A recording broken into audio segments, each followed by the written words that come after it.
खबर है सामने दिए वीडियो बना सकते हैं ना? मेरा वीडियो नहीं बनाइए। नहीं, आपका फेस नहीं आएगा, सिर्फ चाय का फेस आएगा, वैसा कोई दिक्कत नहीं है। कहाँ का रहने वाले हैं आप? हम जहाँ के भी रहने वाले, अगर उस आदमी लोग को वीडियो मिल गया ना तो गांव में हल्ला हो जाएगा। अच्छा अच्छा, इसलिए ठीक है। आपका फेस वीडियो बनाइए। नहीं नहीं, आपका फेस ब्लर हो जाएगा, कोई बात नहीं है। चलिए, चाय का साथ आप लोगों को स्वागत करते हैं इस साल का डीएमसी मेला, और आगे भी दिखाते रहेंगे क्या क्या होता है। चलिए, ठंडा है इसीलिए ठंडा का मौसम है, पहले गर्मा गर्म चाय पी लेते हैं हम।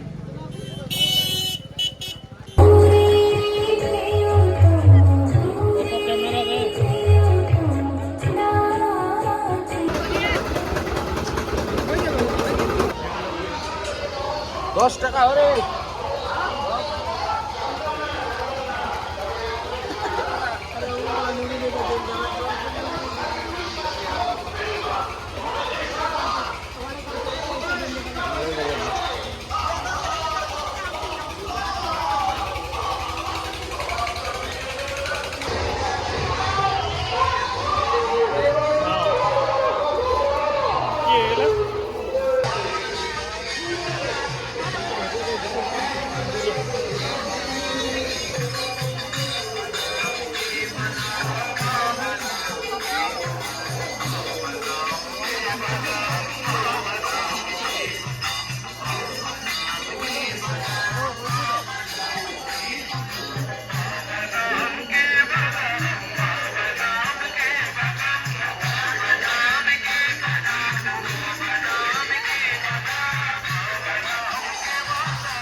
What?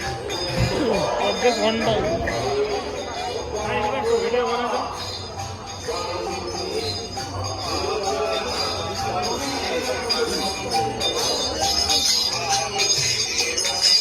नमस्ते गाइस, ये डीएमसी मेला क्या खबर है? सामने दिए কত টাকা বললে সেটা মানে ঢোকা নেই 100 টাকা। এটা অনলাইনও নাই বলতো। হ্যাঁ, টাকাটা উঠাই দেবেন না প্যান্ডেলের। কেন ওখানে তাইলে আর সংস্থা কি? পুরাটা তো সংস্থায় নেই থাকতে পারে না।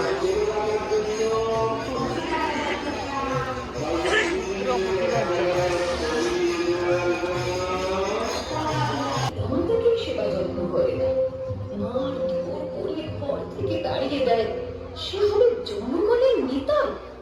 এর পরিণাম যে কত ভয়ঙ্কর তা একমাত্র সময় বলে দিতে পারে। মাসিমা, এখন দুজন এখানে বিশ্রাম নেয়, এরপরে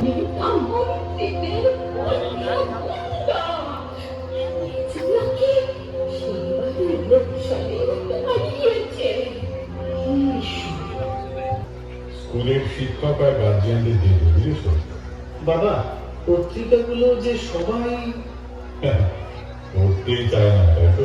ঠিক বলেছে বাবা। যারা চায় তারা কেন বঞ্চিত হবে? শোনো, কে পত্রিকা পড়লো আর কে পড়লো না সেটা তোমার ভাবার বিষয় নয়। তোমার কাজ হলো যথাসম্ভব সবার কাছে পত্রিকা পৌঁছে দেওয়া। তোমার কাজ হলো যে কোনো উপায়ে সবার মধ্যে আনন্দ মার্গের মহান আদর্শ ছড়িয়ে দেওয়া, সবাইকে সৎ পথের নির্দেশনা দেওয়া, সবাইকে আশাবাদের গান শুনিয়ে দেওয়া। কারণ কখন কার কোন কথায় কার মনে বৃহতের আকর্ষণ জেগে ওঠে তা কি কেউ বলতে পারিব? পথের ধারে কত নুড়ি পাথর পড়ে থাকে, কোন নদীতে নারায়ণ আছে তা কি কেউ বলতে পারিব? তাছাড়া অন্যকে সৎ পথে নির্দেশনা দেওয়া সাধনার অঙ্গ মনে করে এই কাজটি যে তোমাকে করতেই হবে বাবা। কারণ এটা যে গুরুদেবের চরম নির্দেশ। দিদিভাই, কালকে যে আনন্দবাণীটা শিখলে ওটা একবার শোনাও তো দেখি। হ্যাঁ, শোনাচ্ছি। আনন্দবাণী।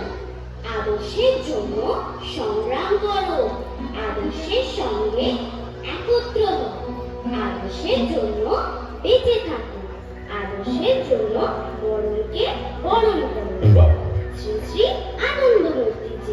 বেশ সুন্দর হয়েছে। আচ্ছা, তোমরা এখন এসো। বোমা, আমিও এখন আসি। বাবা, আপনিও আবার কোথায় চললেন? কমলপুর যাব, সবাইকে সেমিনারের খবরটা দিয়ে আসি। কাল বাদে পরশু থেকেই তো সেমিনার শুরু হয়ে যাবে। আজ না গেলে আর যাবই বা কখন। সেই সাথে বাবার কিছু বই আর পত্রিকাগুলো পৌঁছে দেওয়া যাবে। এই বয়সে এত ছুটোছুটি করলে শরীর খারাপ করবে যে বাবা। বাবা বলেছেন, কাজ করতে করতে মরো আর মরতে মরতে কাজ করো। মনে রেখো, অলস শরীর মানেই যত রোগ আর শয়তানের বাসা।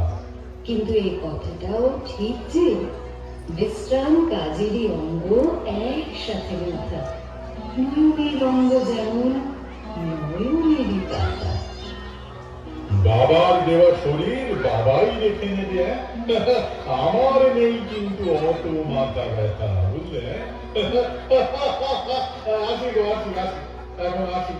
বাইরের গেটটা ভালো করে লাগিয়ে দিয়ে তো মা, গরু ছাগলের যা উপদ্রব না, আর পারা যায় না। আসি গো। আছেন, তখন আপনি অনাথ কি করে করতে পারেন মাসিমা?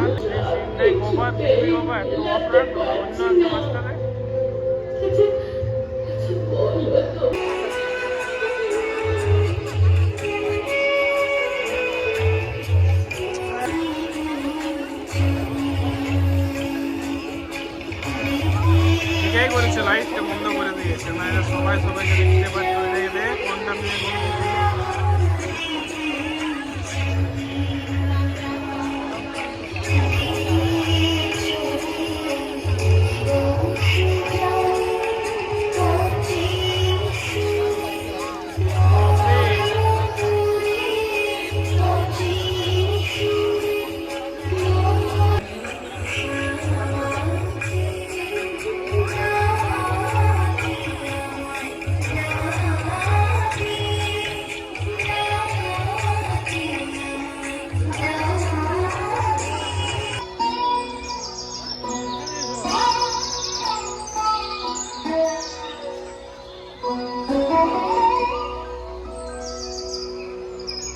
আবার দাঁড়ালে কেন বাবা?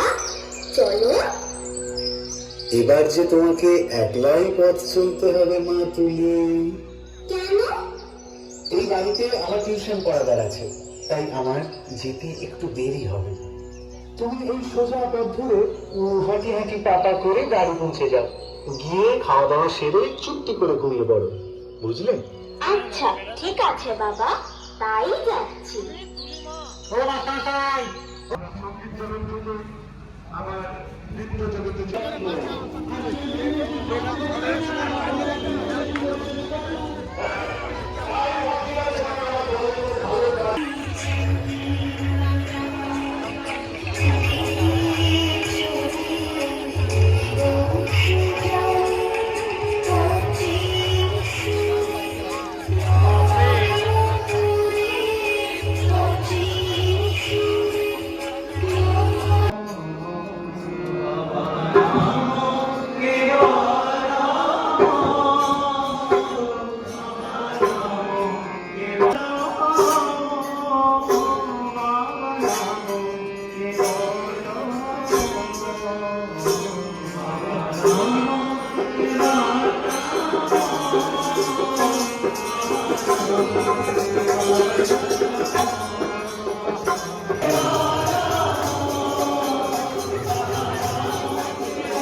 समय का लिखा